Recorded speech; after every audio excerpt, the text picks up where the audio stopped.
morning, everybody. I'm here with Nick Daniels from NATCA. That's the union that the air traffic controllers belong to, as well as Frank McIntosh from the FAA, the ATO organization that manages this portion of the FAA that deals with air traffic controllers. So listen, I had a chance to go speak to some of the controllers here at Newark. We had some donuts, brought some coffee, brought them some pizza, but I wanted to talk to them about what impact this shutdown has on their lives, on their ability to do their jobs. And so these air traffic controllers, they're critical infrastructure. They're critical to the operation of the federal government. So they're required to show up for work. And when they come to work, I want them to think about the departures and arrivals of airplanes. I want to make sure they keep Americans safe and airplanes safe. But what the consistent message was from these controllers was they're not just now thinking about the airspace and the jobs they have to do in these towers or TRACONs or centers across the country. They're thinking about, am I going to get a paycheck? And their paychecks should come a week from tomorrow. And so now what they think about as they're controlling our airspace is, how am I going to pay my mortgage? How do I make my car payment? I have a couple kids at home. How do I put food on the table? I'm working 6 days a week. Do I have to take a second job and drive Uber when I'm already exhausted from doing a job that's already stressful to think about how I can make extra money because the government may not provide me a paycheck? So in a job that's already stressful, this shutdown has put way more stress on our controllers at a time when they're already working on equipment from the 1960s, 1980s, 1990s. We ask them to do their jobs on equipment that has not been state-of-the-art. We ask them to do their jobs on old equipment and keep our airports operational at a time when they don't have the best equipment at their disposal. And so I wanted to hear them out. I wanted to hear their concerns and make sure that that those who shut the government down, I want to make sure that Chuck Schumer and Hakeem Jeffries know that this is not consequence-free. There are issues that arise throughout America that impact our everyday lives, that can impact our safety when you shut the government down. And again, up in the tower, these are great American patriots. They're American citizens who are serving the American people. And I think it begs the question, why? Why would Chuck Schumer want to shut the government down and focus on people who are not American citizens and their health care, and issues that are going to evolve over the next weeks and months that he wants to shut the government down today? And again, I want to be clear. Do I think they're more stressed right now in our towers? Yes. Is our airspace unsafe? No. Right? If we think there's issues in the airspace, we will shut it down. We will close it down. We will delay. But again, it's creating a ripple effect for our controllers. Not only that, many of you know what essential air service is. So essential air service provides airline services to communities that normally would not get it. Right? So we give some subsidies to the federal government that in smaller communities to give them service from the airlines. That money runs out this Sunday. So there's many small communities across the country that will now no longer have the resources to make sure they have air service in their community. The number one user of this airspace is Alaska. Again, you don't have roads in Alaska. They travel by air, and a lot of these are small communities. Alaska will be impacted, but every state across the country will be impacted by the inability to provide the subsidies to airlines to service these communities. Long-standing program, bipartisan support in the House and the Senate. It's an important program, but we don't have the money for that moving forward. One last point. Many of you have heard me talk about surging air traffic controllers, making sure we get more controllers through our academy in Oklahoma City. And then when they get out of the academy, they have to be trained up. And we have a lot of training facilities across the country, but the support staff that train those controllers when they're through the academy are at risk of being laid off. And so what this can do is we're trying to bring more air traffic controllers into the system so we have less delays, less cancellations. It's more challenging to get those students through the academy, but then also trained up in facilities like right here in Newark. So these can have longer lasting impacts at a time when we're trying to supercharge. This shutdown makes it more challenging for us to actually do our jobs. And again, this doesn't just end after the Democrats decide to open up the government. It has a longer lasting impact on our ability to make up the ground in the shortages that we have right now with air traffic controllers. So this is having great impact, great concern, great stress on our system at a time when we're trying to reduce the stress. We're trying to improve the efficiencies. We're trying to increase controllers. We're trying to modernize our airspace.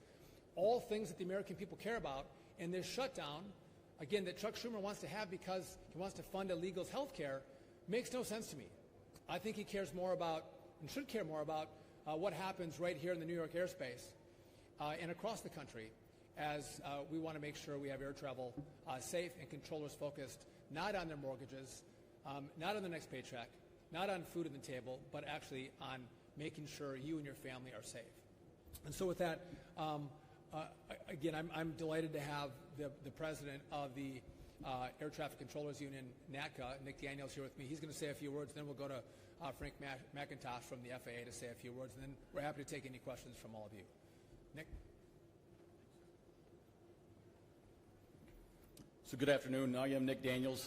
I am the proud president of NATCA, the National Air Traffic Controllers Association. I want to start with saying that I'm going to leave the political discussions for the politicians during this shutdown. Today, I'm proud to speak on the behalf of the dedicated American worker who operates the national airspace system and ensures the safety of over 3 million passengers and tons of cargo each and every day. I'm here to advocate for the end to the shutdown. We need to bring this shutdown to a close so that the Federal Aviation Administration and the committed aviation safety professionals can put this distraction and put this distraction behind us and completely focus on their vital work. This work does include fulfilling Secretary Duffy's goals of accelerating the hiring of air traffic control, as he just spoke about, and modernizing our air traffic control system. Both initiatives are long overdue and require our immediate and our full attention. We do not have the luxury of time. We do not have time to waste on the unnecessary distractions created by this shutdown. So our message is clear. End the shutdown. Thank you very much.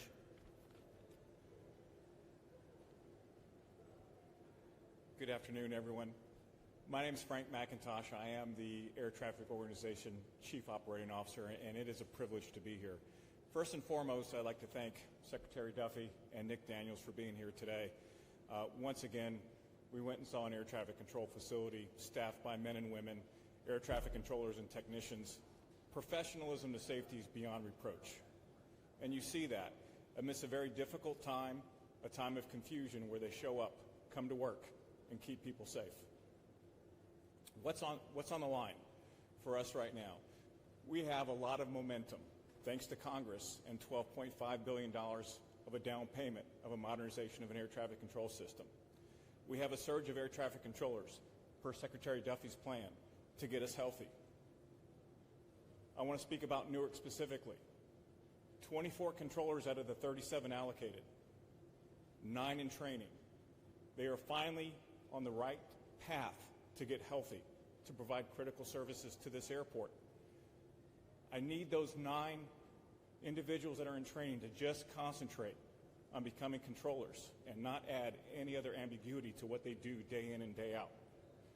You take that to 313 other air traffic controller facilities that are facing the same dilemma.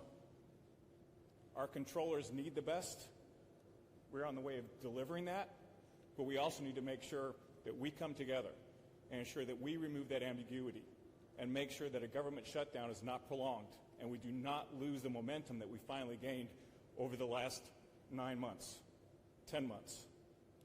We need to ensure that everybody understands what our controllers need and what they deserve. Our technicians are in the same boat. We're in the process of modernizing a very complicated air traffic control system. Any disruptions put us further and further behind. Is the air traffic control system safe? Yes. Secretary Duffy nailed it. It is very, very safe. But we have to be on the forefront of making sure that our air traffic controllers and technicians have the very best. When they have the very best, you have the very best. Let's please collectively get behind this, and let's make sure that this government shutdown is over in a hurry. Thank you very much. I'll go back to Secretary Duffy. Thank you. Again, we hope there's a time and a place for discussions with politicians. And again, this is a continuing resolution that maintains funding at its current levels. There's time to have disagreement, but there's real impact on the great work that we're trying to do. And by the way, this is bipartisan work. America cares about the work that we're trying to accomplish here. It's not, blue or red. It's American, and this is truly having an impact on our ability to accomplish those goals. With that, if you guys have any questions for any of the three of us, we're happy to take them. Yes.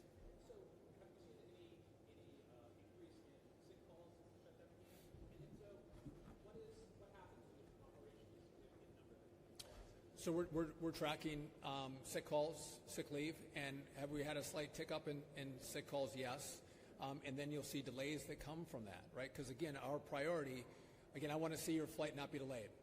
I don't want you canceled, but our priorities are safety. And so if we have additional sick calls, we will reduce the flow consistent with a rate that's safe for the American people. So we've had a slight tick ups, and they've been in certain areas, and we are managing that following that. Yeah.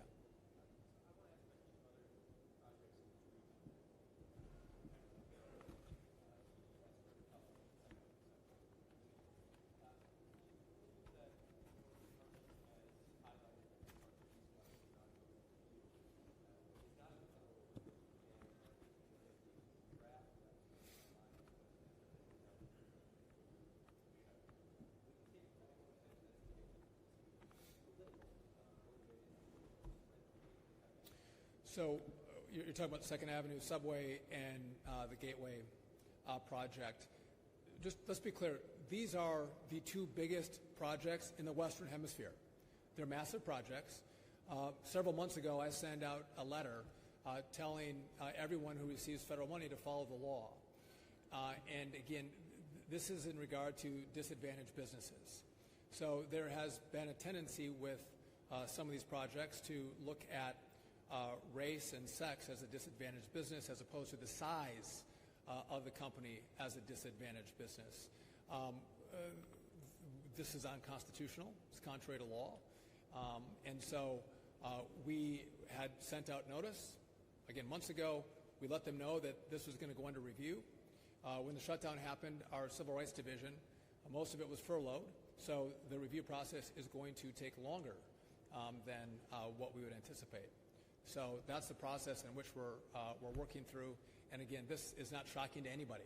We've expressed our concerns months ago, and now it was brought to fruition before the shutdown. And again, I don't want to see these. The president in his budget fully funded these projects. We're not trying to shut down these projects. To the contrary, we're trying to make sure these projects move forward and move forward fast. They're important. But the question is, why would Chuck Schumer, who says he cares about the projects, shut down the government so we don't have the staff to review the contracting authority used on these projects? And is it done constitutionally? Yes.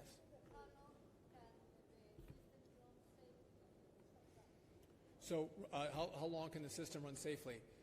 So for essential air service, that is going to be impacted as of Sunday. It was going to be Thursday. We found some more money to put into it. We're trying to do the best we can to keep this process with minimal impact.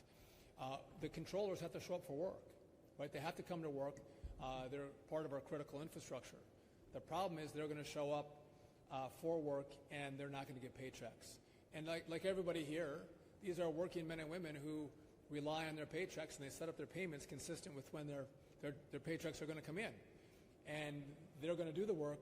They're not going to get the check. And again, they have bills they have to pay. So now they're thinking about that at the same time that they're controlling the airspace, which I don't like that. That is not. We want them to leave their personal problems at the door when they go into a tower or into a facility. And again, they've expressed those concerns to me. They're going to be there. They're going to continue to work, but they might actually have to take. Someone was saying I might have to pick up Uber. I work 6 days a week, in the tower, and I might have to pick up some Uber jobs. So they come in to work tired, exhausted, because they're trying to make that extra money to make ends meet, all the while working 6 days a week to keep you safe in the airspace. Yes?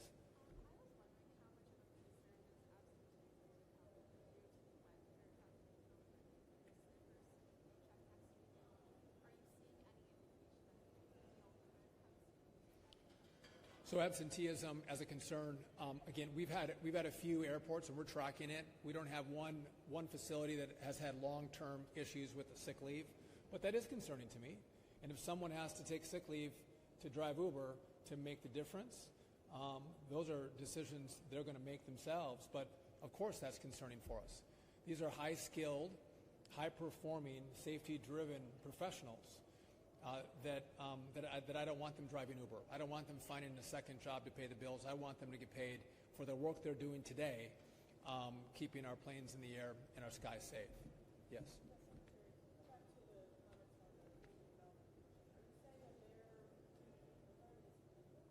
What I'm saying is it's up for review, right? And so there's been issues in New York not using it appropriately. Again, looking at the race and the sex of the business as opposed to the size of the business, which is what the law was intended for.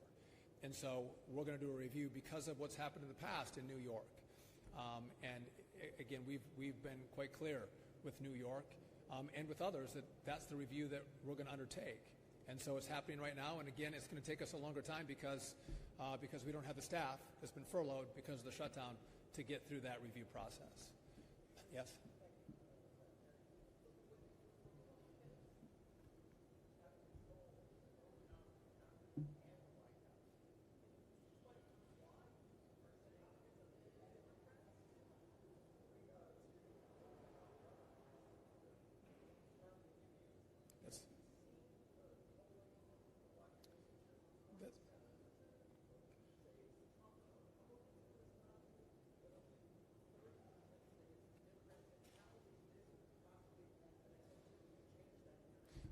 So that's a great question. The question is, Republicans control the House.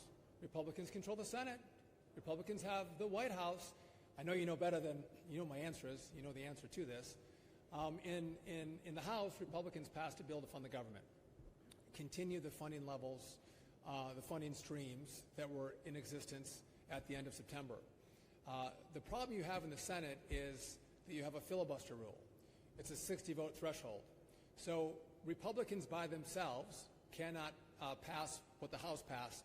They actually need Democrats to vote with them to fund the government.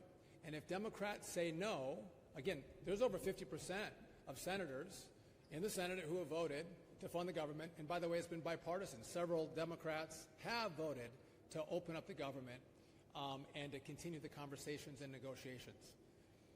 But when a majority of Democrats in the Senate say no, you can't get to that 60-vote threshold. So when I tell you that Democrats have shut down the government, it's Democrats who have withheld votes to prevent us in the Senate from getting to 60 votes, and therefore the government shuts down. So it's a 60-vote threshold, not a 50-vote threshold in the Senate.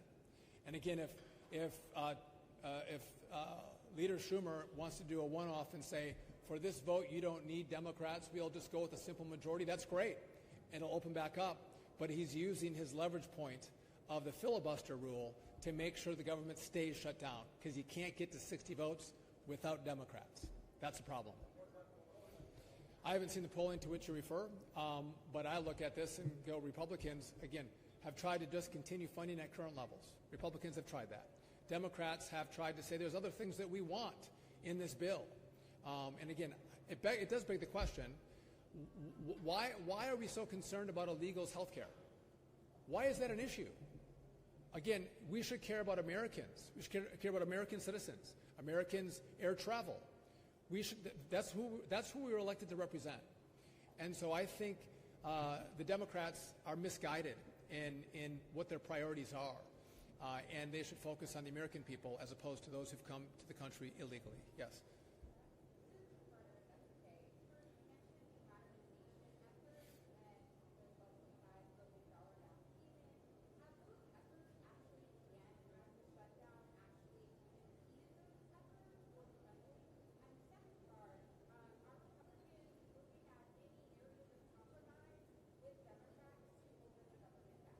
So to take your first question, so in modernization, what we've done is tried to pull as much money forward as possible in all kinds of areas. I'm not trying to maximize pain. I'm trying to minimize pain.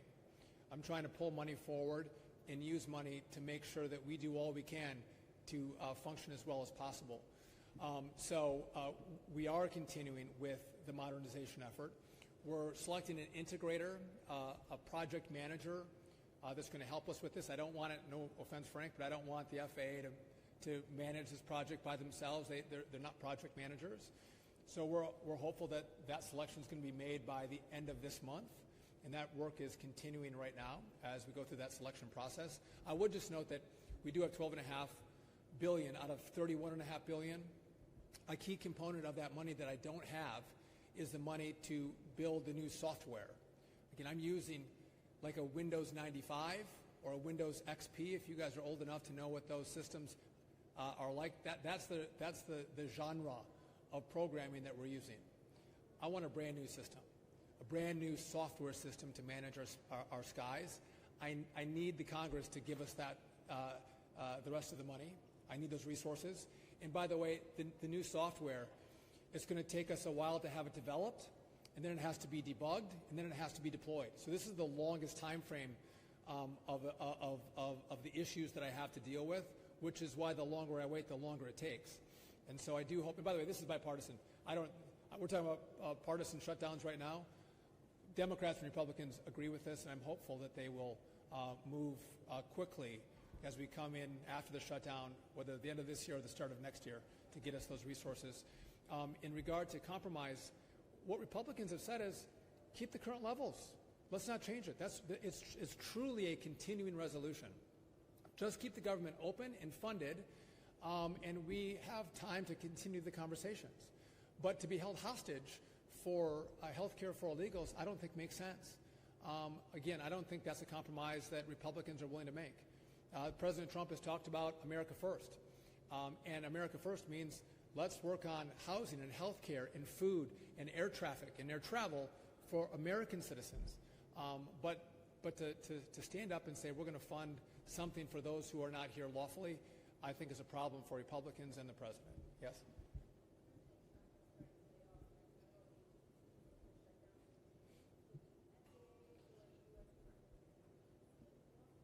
So we've had layoffs across the Department of Transportation, which FAA is part of. But in regard to critical staffing positions, like air traffic controllers, they have not been laid off, right?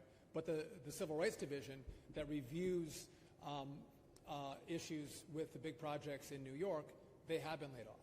So again, if it's critical infrastructure, critical jobs that maintain safety, whether it's on our roads, our rail, our bridges, our airports, those folks come to work. But they come to work without a guarantee that they're going to get paid, which is why they're so concerned as they're in these towers controlling this airspace, thinking about what's going to happen in their own homes. Again, they're not wealthy. They don't have 3 or 4 or 5 months of cash sitting in their bank accounts. Like many of us, they go from one paycheck to the next, and they rely on that to pay the bills. And as of right now, that paycheck's not going to come, and that concerns them. Yes.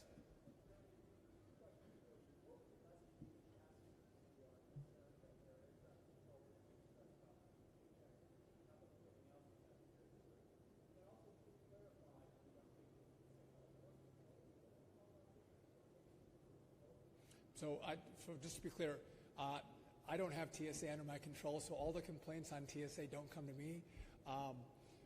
But in regard to controllers, yeah, there's controllers that have called out sick, so we're tracking it, and I don't have a continual problem in one area, right? There's been, one facility one day, another facility another day. Some areas there's been a 50% reduction in some of the staffing, and again, we're tracking it, and we take the appropriate action necessary to make sure our skies are safe. And again, we have great managers that are here.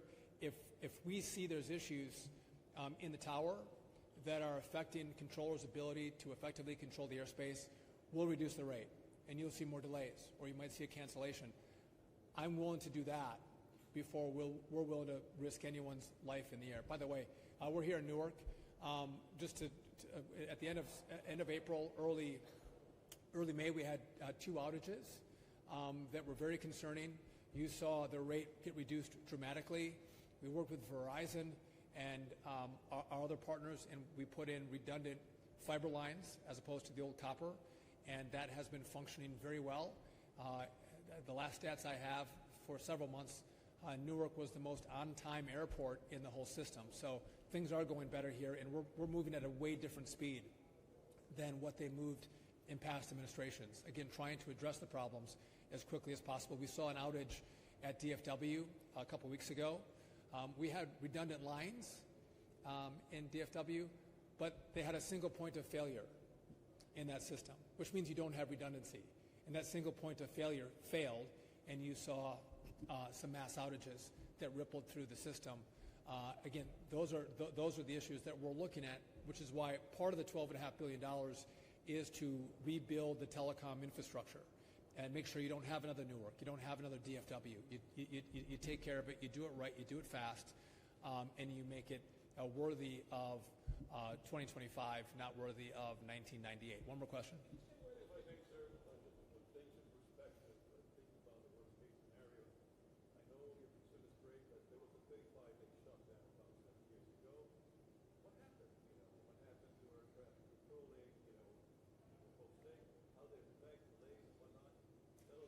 So again, shutdowns have an impact. They do have an impact. I think what's different here is, why are we shutting the government down? Right? Are Republicans trying to put more things in the continuing resolution? No. They're trying to extend the funding of the government so negotiations can happen. Don't change a thing. Just continue the current funding levels, which, by the way, a lot of conservatives don't like. Right? They might want to make changes themselves, but they said no. Just continue current funding. It's the Democrats who are trying to put in these ideological ideas of funding people who came here illegally and to fund their health care. And again, maybe older people don't care so much. You talk to younger people and talk about housing, affordability, health care, their ability to get a good job. The competition for housing, for health care, for jobs that happen when you bring illegals into the country is real for many Americans. And so, again, in this administration, we're going to put the American people first, the American people's priorities first, ahead of those who've come into the country unlawfully. And that's what President Trump and Republicans in the House and the Senate have said they're going to do.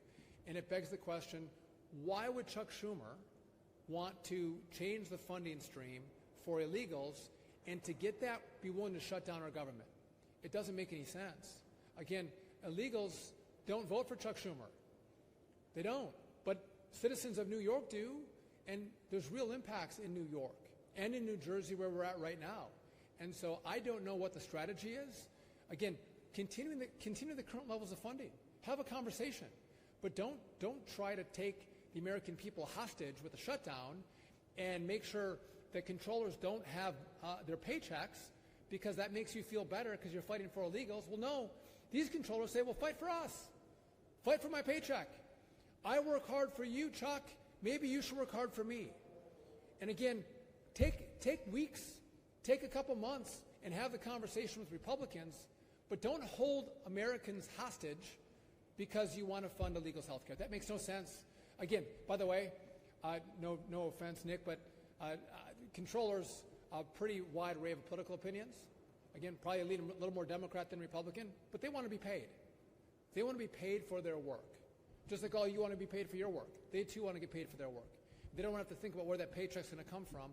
But Chuck Schumer said, I want you to think about whether you can pay your mortgage or pay your car payment or put food on your kid's table, because I care more about illegals than I do about you. I think that's unacceptable. And again, I think it's my job to let you know what issues we're having because of the shutdown, what impact it could have on you, on your travel, on your projects. It's not cost-free. This does have an impact on the American people. And I think Chuck Schumer and Hakeem Jeffries should recognize that. And again, Republicans have both chambers, but Democrats have the votes that are necessary to open up the government. It's not a 50-vote majority in the Senate. It's a 60-vote majority in the Senate. And Democrats are using their votes to say, we want to keep this government shut down. And by the way, the vote to open up the government in the Senate was bipartisan. Democrats joined Republicans to say, yes, let's open this up. It was all Democrats that said, no, keep it closed. With that, we're going to keep you posted and updated as we deal with the continuing rollout and consequence of the shutdown. Like what happened today with controllers, we'll continue to keep you updated and apprised. But thank you for coming out today. We appreciate it.